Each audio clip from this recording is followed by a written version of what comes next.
Hello, guys. Welcome, everybody, to Purple A's podcast. I am your host who bleeds purple and gold, Isaac here. So, the Vikings, they managed to get a win at Everbank Stadium against the Jacksonville Jaguars. Final score 12-7. This was a drunk game, in my opinion. This was absolutely a drunk game. I felt like, man, it was absolutely an ugly win, but we always.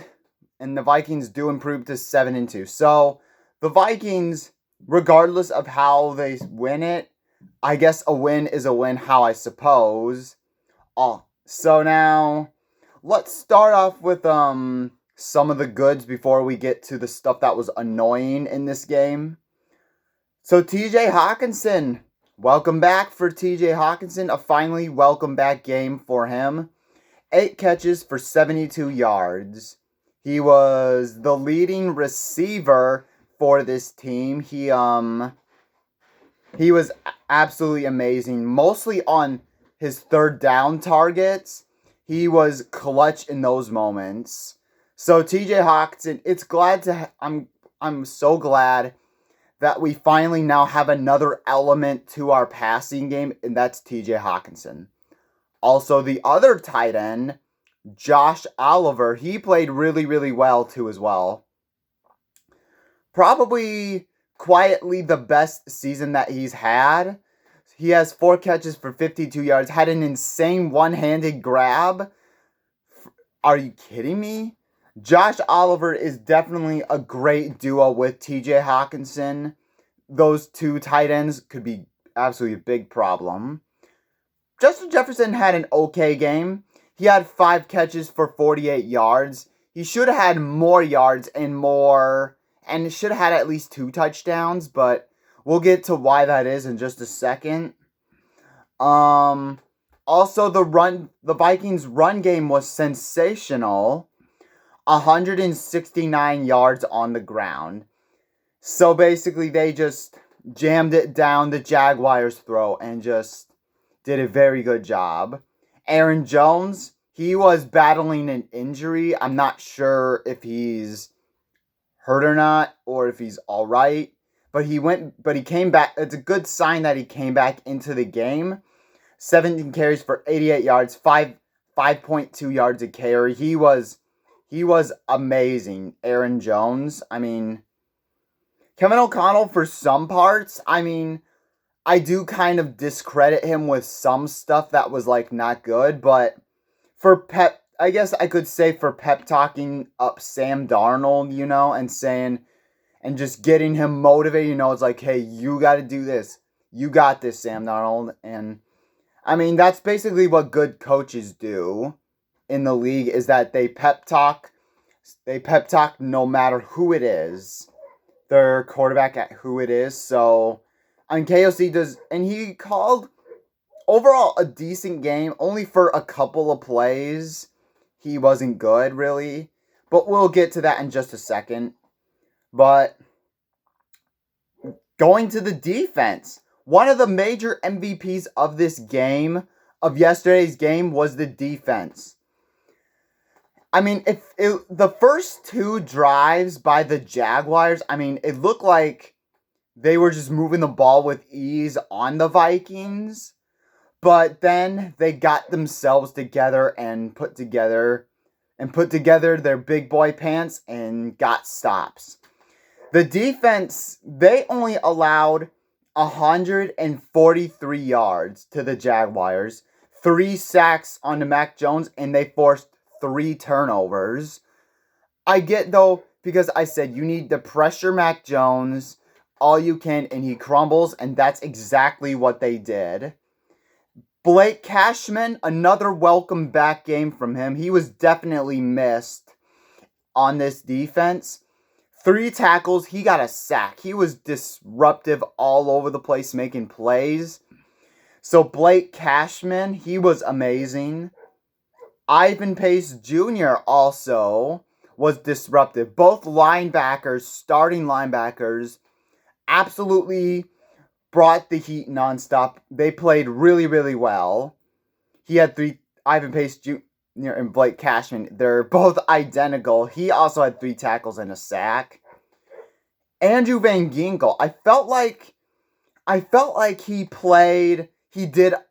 could have swore he had a lot more big plays. So many big plays by Andrew Van Ginkel. 3 tackles and a sack. So, I mean, I am so tempted though. I don't know if I'm the only one. Let me know in the comments below if I'm the only one that I think that Andrew Van Ginkel should be the defensive player of the year. Let me know down below. But man, I feel like he should. Jonathan Grenard made some huge plays too as well, along with Andrew Van Ginkel on the other edge. Jonathan Grenard, he was a huge force in the run. Byron Murphy Jr., he got an interception later. I mean, to basically his credit, I was like, oh my gosh, he's the worst cornerback ever on this team. It's like there's no way they can continue playing him or have this on the team. But to be fair, he's made some plays. He has played a lot better though. I will give him that. He had an interception. Harrison Phillips was a big force in the run game too. Also forced a fumble for the Vikings. He was amazing. Cameron Bynum had an interception to save the game from going any further, or from the Jaguars' offensive drive going any further. So, Cameron Bynum, amazing stuff. And last but not least, I believe the second MVP to Brian Flores in that defense is John Parker Romo. He was signed off the street. We signed him, during the offseason. Like, okay, we got a kicker.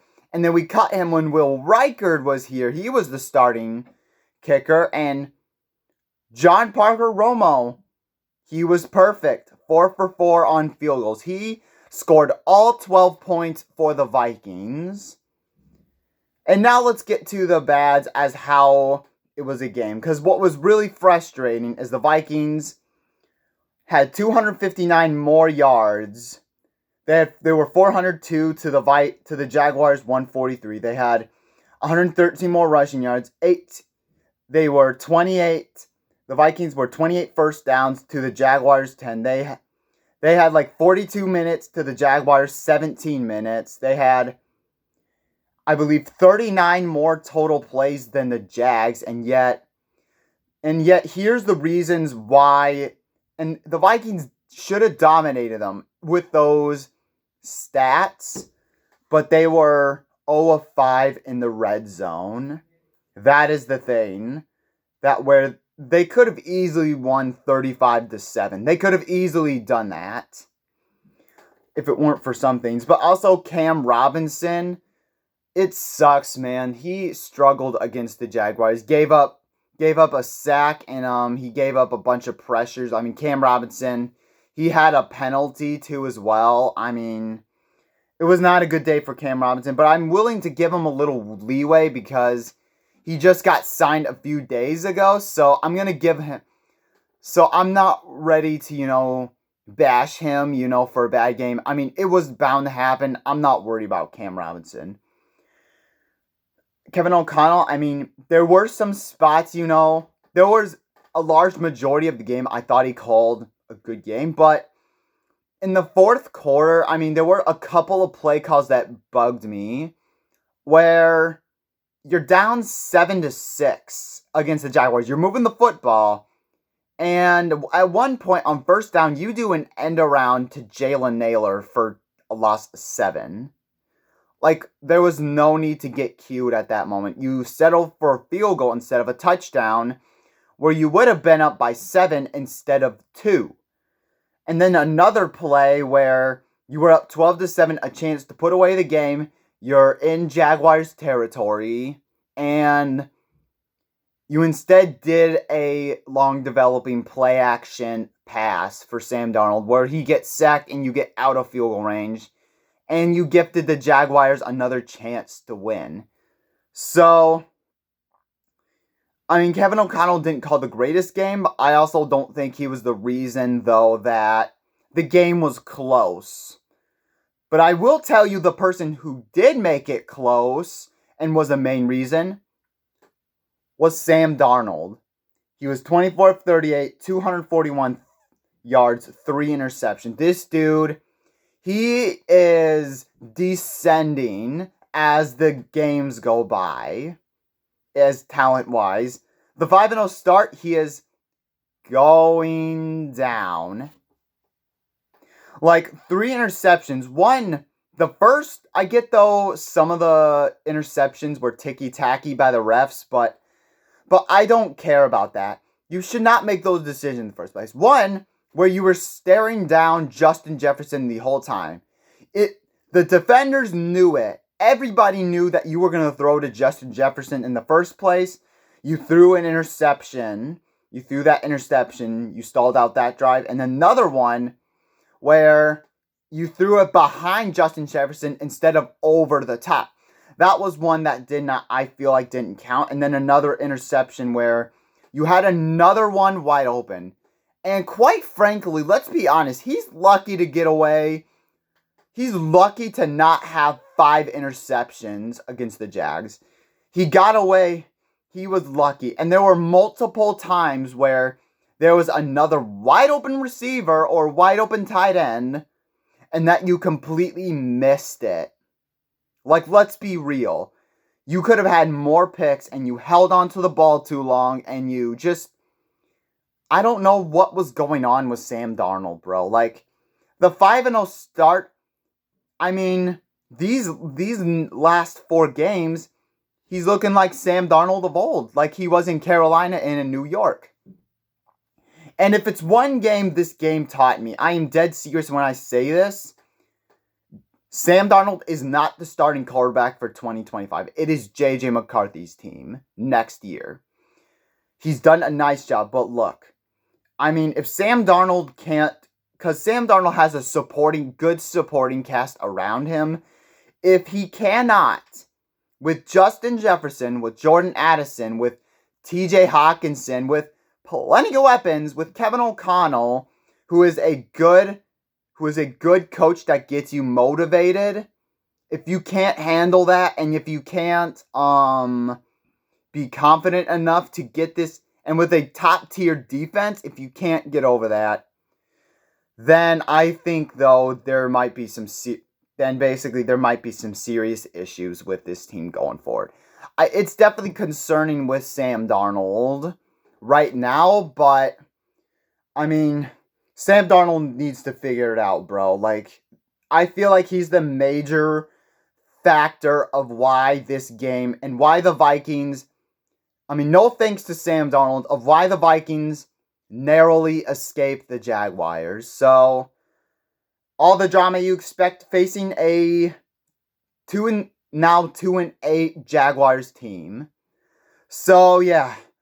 This game stressed me out, bro. I mean, I just can't with this team. So, but for worse or for better, a win is a win.